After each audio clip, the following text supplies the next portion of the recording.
Dan Perry here with another Dan on Tech Active Directory video for Northeast State Community College. In this video, we're going to look at our group policies that we've created. We've created one called password policy.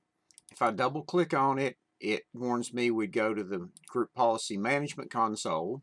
And so it opens that console up and there's a scope area. It says, okay, who does it apply to?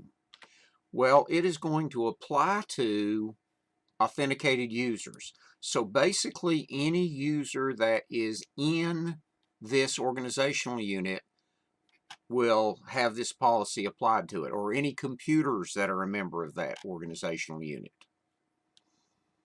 Under details, you get some information about it and whether it's enabled or disabled.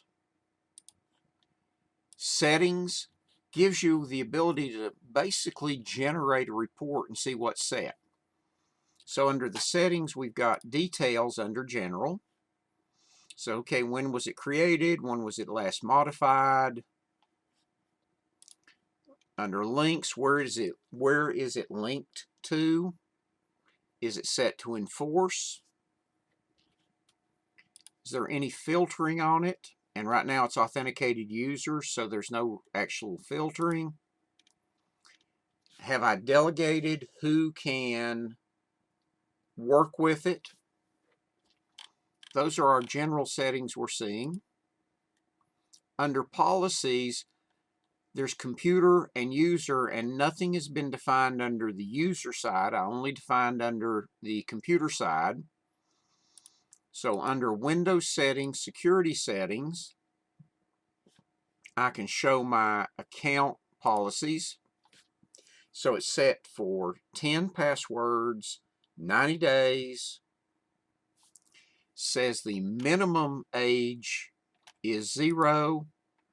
Says there has to be a 12-character password and has to meet the complexity requirements.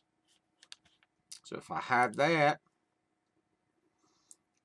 down under the account policies for lockout, 30 minutes, 5 invalid attempts, and reset after 30 minutes. So I can look and see what is set in that policy.